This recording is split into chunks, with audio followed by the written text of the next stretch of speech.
welcome back to my channel. If you are new here, my name is Misty and I am a reseller on eBay, Poshmark, and Mercari. And I also own an antique store in Bedford, Indiana called Wildflower Antiques. This video is my weekly What Sold on eBay video for the week of September 2nd through the 9th, 2019. Was a rough week. I've gone from having two really great sales weeks to kind of a down in the dumps week. But that happens, guys. It isn't always, you're not always going to have weeks of record-breaking sales. You're going to have weeks that you struggle a little bit. And I've done everything that I should be doing. I have listed, I have promoted listings, I have listed things daily, I have tweaked my listings. I've done everything that eBay likes. But September can be a very fickle month. Sales can go up and down. People are getting back into the routine of going back to school. And so, you know, it just comes with the territory. But don't give up. If you're having a slow sales week, just try to remain positive and know that fourth quarter is knocking at the door, and we will be there and we'll be busy and it'll be good. So don't give up. Now let's go ahead and get on with the sales for the week of September 2nd through the 9th. Okay, let's go ahead and get started on my Sellers Hub. You can see my total sales this past week were $383 for the whole week. They were down 42% compared to last week. Pretty steady sales each day. Looks like Tuesday was my best day and Friday was my worst day. So it happens sometimes, guys, and we just gotta roll with the punches, and every week can be different. We can have good weeks and we can have not so great weeks. First thing I want to talk about is this vintage lot of 3 brass and clear beveled glass lampshades. I picked these up at Goodwill for 99 cents a piece. I picked them up and I put them down and I picked them back up again. They just felt like very quality pieces. They had the beautiful beveled glass in them. I know that brass things, as far as fixtures goes in homes, is making a comeback. So I thought for 99 cents a piece, I would go ahead and pick them up and try them. They were ceiling fan lights, or globes that would fit over the light bulb in your ceiling fan. They sold for $28.50 and the buyer paid shipping. I put in the measurements in the picture. Again, the measurements here, just short and sweet listings, and they sold within a week's time. The next thing, this surprised me. I sold this so fast. Probably within 5 minutes of me listing it, I sold it for my full asking price. And it's this Thai toffee dog. It's like a 17-inch Beanie Baby. So it was one of the larger sized plush. It was dated 1992. Still had the tags attached to it. It was in great condition. Such a cute little puppy dog. It sold, like I said, within 5 minutes of me listing it for my full asking price of $28.50, and the buyer paid shipping.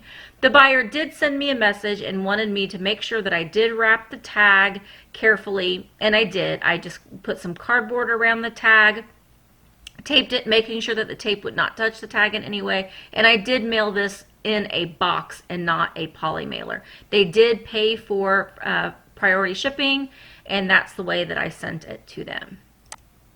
This next item is something, and I'm going to be making a video about this because, like, if you know my channel, you know that I do own a brick and mortar antique store as well, and I do get a lot of questions, people asking me, what do I decide that I'm going to sell in the shop versus online? Well, this is something, for example, that I had in the shop for a very long time. I would say I probably had this for 2 years in the shop and it never sold.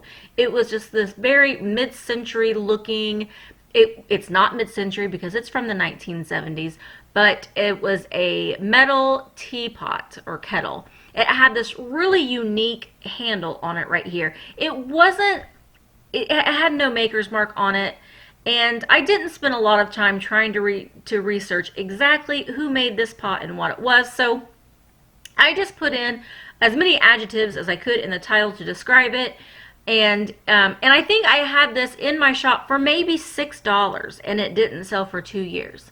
And I decided, well, I'm going to try and put it online because I know that people, you know, this is a kind of a very popular style that's in right now. And it sold within a week's time. I had it listed, and it sold for $28.50, and the buyer paid shipping. It was just kind of one of those things that I just said, I'm going to list it at $28.50, best offer, as I do. I list everything with best offer. The only time that I don't is if I am doing an auction to get rid of things and I may do free shipping, then I do not put best offer on it because I want to sell it for what I'm selling it for as an auction. That's the lowest that I will go. And so these are the kind of things that I enjoy because I'm like, this was in my shop for this long, for 2 years, and it didn't sell. And then it sells on eBay.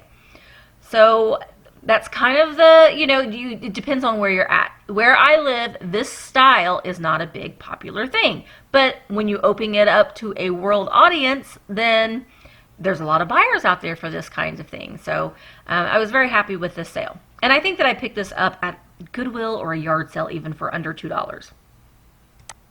All right, this next item, I've had this little guy for a while. It is a vintage Lefton Mouse, just a little cheese-shaped cheese dish cover.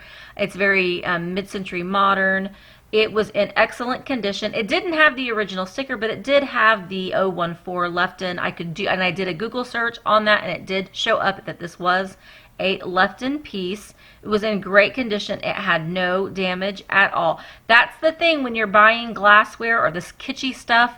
You have to really look to make sure that the mouse didn't have any chips on his ears or there wasn't any chips around the rim, because that does affect the value of these pieces very, very much.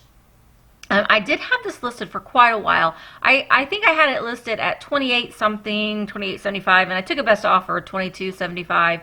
The buyer did pay $7.85 priority shipping. Again, short and sweet listings or description, and sold for best offer. All right, this guy, I'm still waiting on payment on this guy, but I did take a best offer for $22 on him. That's the thing that's irritating, is someone sends you an offer and then they don't pay. They sent me an offer, I accepted the offer right then and there, and then they just disappear. I don't know. But I'm still waiting on payment for this. I do have my store set up for after the 4 days, eBay will automatically file a non-payment buyer case against them. Luckily, I'll still have time to list this guy again before Halloween. But this is just this cute little gemmy Halloween black cat. It does work. The only thing that's missing is the battery cover on this, but it still does work. The batteries do stay in there secure. If I were having this at my house and I was keeping it, I probably would just put a piece of tape over that cover. But these are a desirable thing, and I picked this up at the Goodwill outlet. So I probably paid less than $1 for it. It is pretty lightweight. But I did take a best offer for $22.75, but they haven't paid yet. And this guy sings, what is that? Who sings that song? Somebody's Watching Me. Maxwell? Maybe? I don't know. I don't know who sings that song, but it's a song from the 80s. And he's so cute. Anyway, moving on. This next item is, oh gosh, I've had this for a long time, not listed. I had it in my clothing death pile, and I finally got it listed, and it sold for $26.50. This was a Harlequin 1990s jungle print single stitch wildlife care t-shirt. You can see it was a Fruit of the Loom tag, and there is the Harlequin.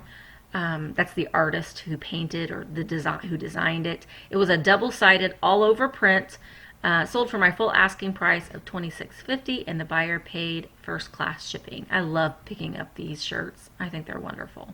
All right, this next item is the Garvin Nuvi 40LM 4.3-inch portable GPS Navigator unit. We are still selling these guys. I had it listed for $24.95, took a best offer of $18.71, buyer paid shipping. Man, we got a lot of these at the bins, and my husband tested all of them. Some of them we had to get rid of because they weren't working. The majority of them were working just fine, and you can see he plugged it in and took a picture of it being on so the customer could see that it does work.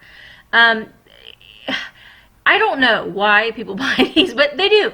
My only thinking is, you know, there are some people that just get used to, they don't like newer technology, and they get used to having one of these and they like it, and there's no longer works, and they wanting to replace it with exactly the same thing that they have, and they don't sell these in the store anymore, so they replace it with the exact same one that they can find online. It's in great condition. The only thing that it doesn't have is the mount itself, but if they were buying it to replace one that they have, they should already have the mount for it.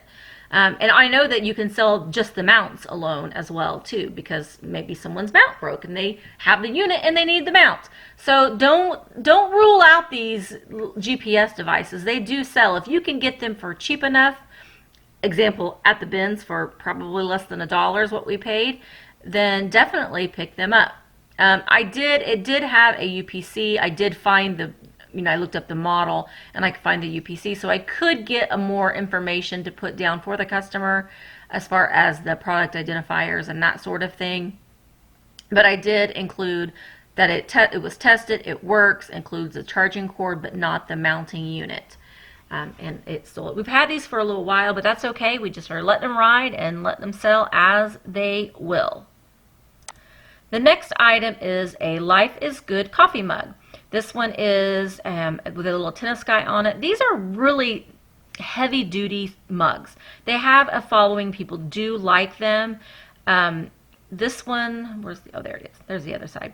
Do what you like what you do. This is pretty yellow color. I paid 65 cents for this at Goodwill. I did take a best offer. I had it listed at 15, took a best offer of $11.25, and the buyer paid for priority shipping. Short and sweet. And it's sold. All right, the next item is this Nerf Super Soaker Water Clip Refill. This sold very quickly. This sold the same day that I listed it. I picked this up at Goodwill on half price day, I think for $1. It was brand new in the packaging. It's for this number 29248 Thunderstorm Tornado Strike Nerf gun.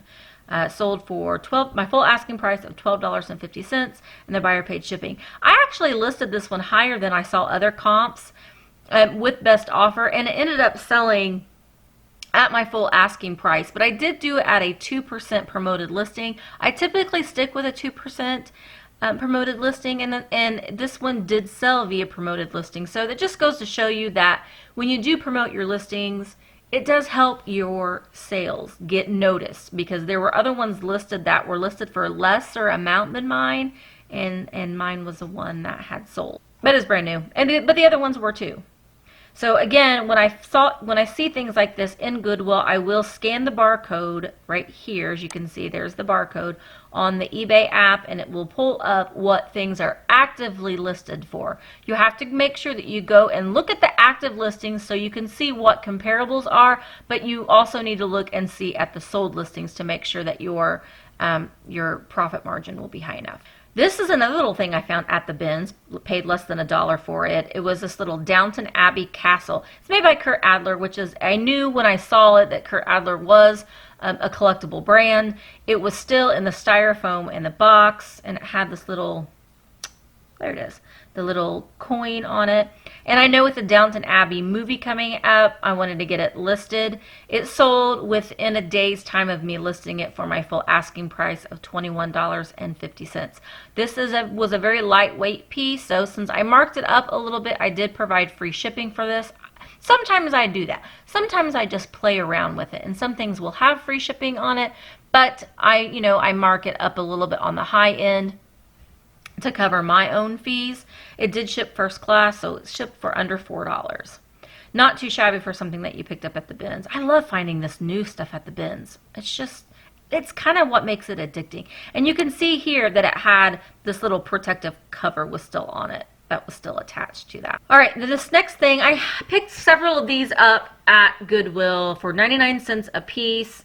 I knew that they weren't going to be a real big moneymaker, but they would provide me some profit and some activity on my store because I know that a lot of people are Star Trek collectors. And I think I have one more of these left. This one I did take a best offer. I had it listed at $16.99, took a best offer of $12.74. The buyer did pay shipping. These are brand new. They're just made by Johnny Lightning. They're just little die cast with a little display stand. This next thing is something that was in a box of free things that I got at an estate sale auction. It was an avid Disney collector, and I picked up so many things that people just left behind. And the auctioneer said, you can go ahead and take these. We're just going to get rid of them anyway. And I did. I just loaded up my car and took all of these things for free. This sold very, very quickly. Within a day of me listing it, it was a vintage luggage tag that had Mickey Mouse golf, and it was Walt Disney Productions. You can see right there. Sold for my full asking price of $18.50. I did provide free shipping. It shipped first class. It was under $3 to ship it out, and I was really happy with that sale. It's so cute. The next thing that I sold was this little vintage German girl playing the accordion. There was no markings on this. You can see it was made in Japan. That's all I knew. I did put the images through Google search, and nothing else similar popped up. I paid 99 cents for her at Goodwill. I knew she wasn't going to be, a major moneymaker, but she was so cute that I couldn't leave her behind because she was flawless. She had no chips. She had no damage. So in my mind, I saved her from being chipped and damaged, and hopefully she'll go to a home. Maybe, someone will give it to their granddaughter who plays the accordion. I don't know, but I couldn't leave her behind. She was just 4.5 inches tall. She's just so cute. So I got her.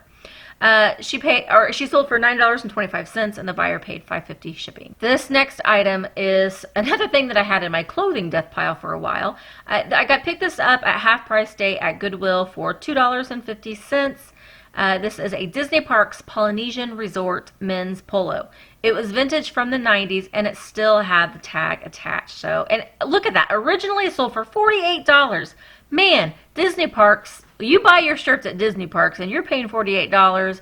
Kudos to you, because, wow, that's a lot of money to pay for a shirt. But they sell them there, or they do, and then people donate them. They never wear them, and they donate them new with the tags to Goodwill.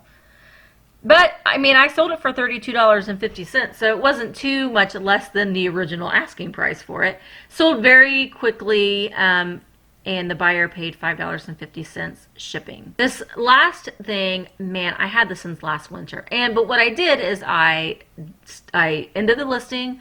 I changed the title up a little bit. I might have lightweight black sequin or black lightweight sequin lace. I just changed up the title a little bit, and it did sell. I think sometimes just giving it a little bit of a refresh just gets you up in the search rankings. But I also did promote this listing as well too, and I'm an avid believer in feeding the eBay beast, and if you promote a listing at 1 or 2%, it does help. And this sold for $16.88. It was brand new with tags. It was a Miss Me lightweight black sequin cardigan, and MM Couture is by Miss Me. It's just MM Couture is the name of the sister company, I think, of Miss Me. You all have heard of Miss Me jeans. Well, this is a Miss Me sweater. But I got it at Goodwill. I think I paid $2.50 for it. I got it on a half price day. And it sold for $16.88. Finally. And you can see here, I do put all the measurements in my listings. I know that's a whole controversial thing. Some people don't believe in doing it. I do it. It does take a little bit more time in your listings, but it saves you time in the long run for someone to ask you a question, and then you have to pull it out and do the measurements and all that kind of stuff. So I provide it in my listings. Okay, only 16 sales on eBay. Pretty slow. My sales were down 42%. That's rough, but it happens, and you just prepare for the next week. I'm just going to keep plug it away, and I know that fourth quarter is going to be good. I still made a profit. I'm still good. It is a little difficult going from a $1,000 sales week to, under $500. So trust me, that is a little rough, but I'm staying positive. You have to stay positive in order to remain sane. But on eBay, my sales were $383.88. This was not, these were my gross sales. So this does not include my taxes or my fees or my cost of goods. I sold 16 items. Rough. I also sell on Poshmark and Mercari, and my sales on Poshmark were $75.05. I sold 5 items. Poshmark did decent last week. I mean, Poshmark stayed steady last week. I sold about the same the week before that, but my profit margin was a little bit higher because I think I sold, I don't know, 12 items last week on Poshmark. And I sold about $75 worth, and this past week I sold 5 items. So my my return on investment was higher this past week on Poshmark. And then Mercari just sold 2 items, and my sales were $27.90. Total sales were $486.83. I sold 23 items. That's rough. It is. But you know what? It happens. And I'm just now getting to where I have almost 400 active listings in eBay, which again, I know is a lot less than what some people have. But man, I had 2 very good weeks, and as soon as I was listing things, I was selling them. So sometimes it is hard to get those numbers where they should be. So what am I going to do this week? Number 1, I'm going to list. You have to keep listing in order to sell things. That's just the way that it goes. When you have a discouraging week, sometimes it can light the fire underneath you, and it can make you work even harder. I am going to have some late nights staying up listing, and that's okay. I work better at night anyway. Sometimes it's good to work late at night because everyone leaves you alone. If you're a mother and a wife, or you're a caregiver in any way, shape, or form, you know that just having some moments when no one bugs you can be rather productive. So I'm looking forward to a couple late nights, getting some stuff listed, and I know that 4th quarter is going to be good. So remain positive, my friends. It is coming, I promise you. Thanks for watching my video, guys. And if you haven't already, please make sure that you hit the subscribe button, hit the little bell notification, and you will be notified every time I upload a new video. I'm working on a couple different things coming up. I do have a garage sale with me video that will be uploaded this week, and I'm going to be doing a few videos at the shop. I've had a couple people ask me how I determine whether I'm going to sell things in my brick and mortar store or if I'm going to list it online. So I thought I might make a video kind of discussing my reasoning behind some things. And honestly, sometimes there's not a whole lot of reasoning behind it. I kind of just go with the flow, and things can change from day to day. I'm not a big planner. I'm very much a free spirit, fly by the seat of my pants and see what lands. It's worked for me for my 44 years of life, and honestly, it's probably not going to change. I hope that you enjoy these videos. I sure do enjoy making them, and I hope that you will continue to watch and subscribe to my channel. Until next time, bye guys.